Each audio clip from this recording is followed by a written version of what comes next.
Kawawa naman yung mga single mom, no? Walang asawa. Yan yung nasa isip ng karamihan. Pero alam mo ba na nakakabilib yung mga single mom na hindi napapagod para buhayin yung mga anak nila. Kahit sobrang hirap ng buhay. Nakakabilib sila kasi kahit maraming binabato sa kanila na masasakit na salita, ilalabas lang nila sa kabilang tenga nila. Hindi sila nagpapapekto sa mga pasmadong bibig na pumupuna sa kanila.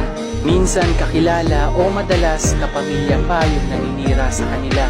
Pero dahil sa tibay ng loob nila, nagagawa pa rin nilang lumakad ng taas noo para sa mga anak nila. Kaya kung dumating man yung araw na makakatagpulit sila ng lalaking mamahalin nila, please lang, huwag mo sila husgahan.